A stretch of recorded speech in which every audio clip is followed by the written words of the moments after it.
Ya, di tengah persaingan smartphone yang semakin sengit, perusahaan asal Korea Selatan LG Electronics dikabarkan mempertimbangkan untuk menghempaskan bisnis smartphone-nya tahun ini yang memang sudah defisit selama 23 kuartal berturut-turut. Lantas sebenarnya seberapa besar pengaruh segmen smartphone bagi pendapatan perseroan dan juga bagaimana posisi smartphone LG di kancah pasar global? Assalamualaikum warahmatullahi wabarakatuh. Perkenalkan, kami dari kelompok 11, saya Muhammad Ihsan. Dan saya Ayu Nurul Fatimah. Kami di sini akan mempresentasikan hasil analisis kami dari berita yang ditulis oleh CNN Indonesia. Sejarah singkat dari LG Smartphone. LG adalah perusahaan asal Korea Selatan terbesar kedua yang memproduksi perangkat elektronik dan juga merupakan perusahaan terbesar ketiga di dunia dalam hal penggarapan perangkat elektronik serupa. LG mengawali usahanya pada tahun 1958 dan Inhoku sebagai pemilik Lakwi atau perusahaan sebelum LG terbentuk mendirikan perusahaan Goldstar. Produk-produk pertama Goldstar berupa radio, televisi, kulkas, mesin cuci, lift, dan AC. Pada tahun 1960, Goldstar memperluas wilayah usahanya secara eksponensial. Selang 2 tahun kemudian, pada tahun 1962, produk radio Goldstar telah sampai ke pasar besar seperti Amerika Serikat. Produk radio Goldstar tersebut merupakan radio pertama yang diciptakan oleh negara Korea Selatan. Diikuti perkembangan positif dari penjualan radio, Goldstar semakin mengembangkan produk-produk selain radio. Pada tahun 1965 pun mereka berhasil menjadi pionir dalam pembuatan kulkas dan televisi pertama di Korea Selatan. Tetapi pada tahun 1970, seorang pengusaha bernama Ko Cha-kyun mengambil alih Goldstar. Tak lama berselang, nama perusahaan tersebut berubah menjadi Lucky. Gabungan dua perusahaan Lucky dan Goldstar tersebutlah yang menjadi cikal bakal nama LG. Tetapi perusahaan tersebut masih menggunakan nama Lucky hingga tahun 1980. Di masa berakhirnya era 70-an, akhirnya LG diresmikan sebagai nama perusahaan. Singkatan huruf L dan G membentuk citra perusahaan baru dengan arti Lucky Goldstar. Setelah menggunakan nama baru, mereka terus melebarkan sayap bisnisnya ke pasaran Eropa dan berbagai negara lainnya. Perkembangan LG Mobile Phone sendiri baru dimulai sekitar akhir penghujung abad 20. Sejak tahun 1997, LG telah mengembangkan produk telepon seluler. Kemudian sekitar awal tahun 2000 mereka mengeluarkan LG Mobile Phone pertamanya.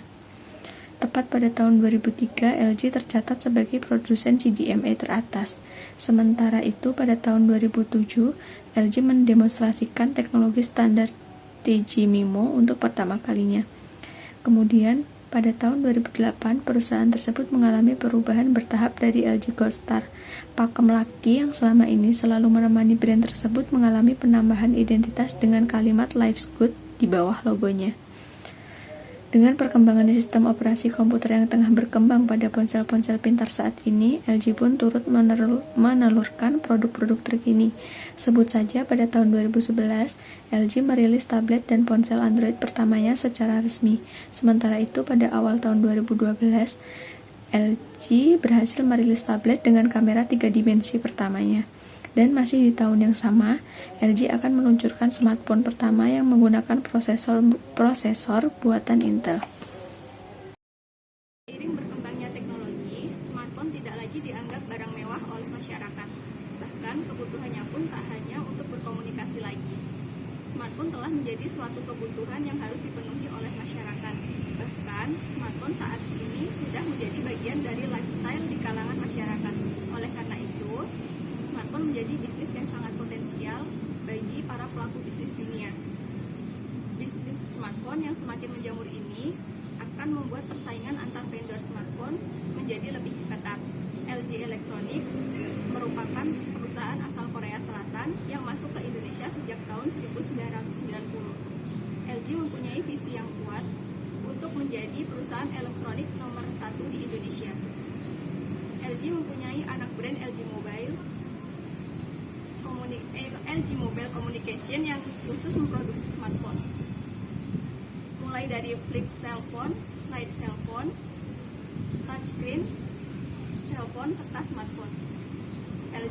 LG sudah masuk dalam bidang telekomunikasi sejak tahun 2008 dengan produk telepon seluler dan laptop.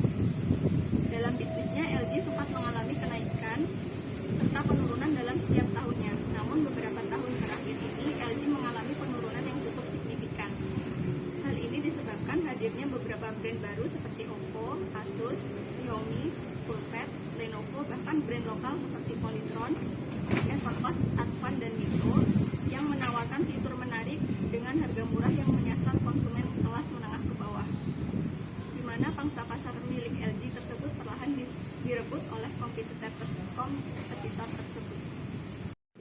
Tujuan dari analisis ini yaitu untuk mendapatkan informasi terkait perkembangan salah satu perusahaan smartphone terbesar di dunia yang dipublikasikan oleh CNN Indonesia. Metode yang digunakan yaitu menggunakan metode analisis isi artikel berita. Artikel berita yang menjadi data untuk analisis ini diambil pada 5 April 2021. Hasil dari analisis ini yaitu tidak semua bisnis yang dilakukan berjalan sesuai keinginan. Berita tersebut menjelaskan mengapa LG menutup bisnis smartphone-nya yang dari dulu sudah berjalan. Jenis berita tersebut berfokus menjelaskan bagaimana perjalanan LG smartphone dari masa lalu hingga saat ini. Ada beberapa kata yang diulang dalam berita tersebut. Dalam deskripsinya yang digunakan adalah bentuk naratif di mana tidak terlalu banyak angka.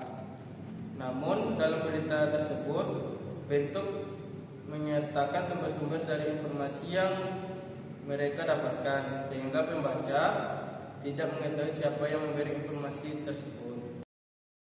Kesimpulan dari materi ini yaitu perusahaan yang mengalami penurunan penjualan produknya yang disebabkan oleh produk perusahaan tersebut yang kalah saing dengan perusahaan lainnya, sehingga produk perusahaan tersebut kurang diminati oleh calon customernya dan mengalami penurunan penjualan yang menyebabkan perusahaan tersebut gulung tikar atau bangkrut.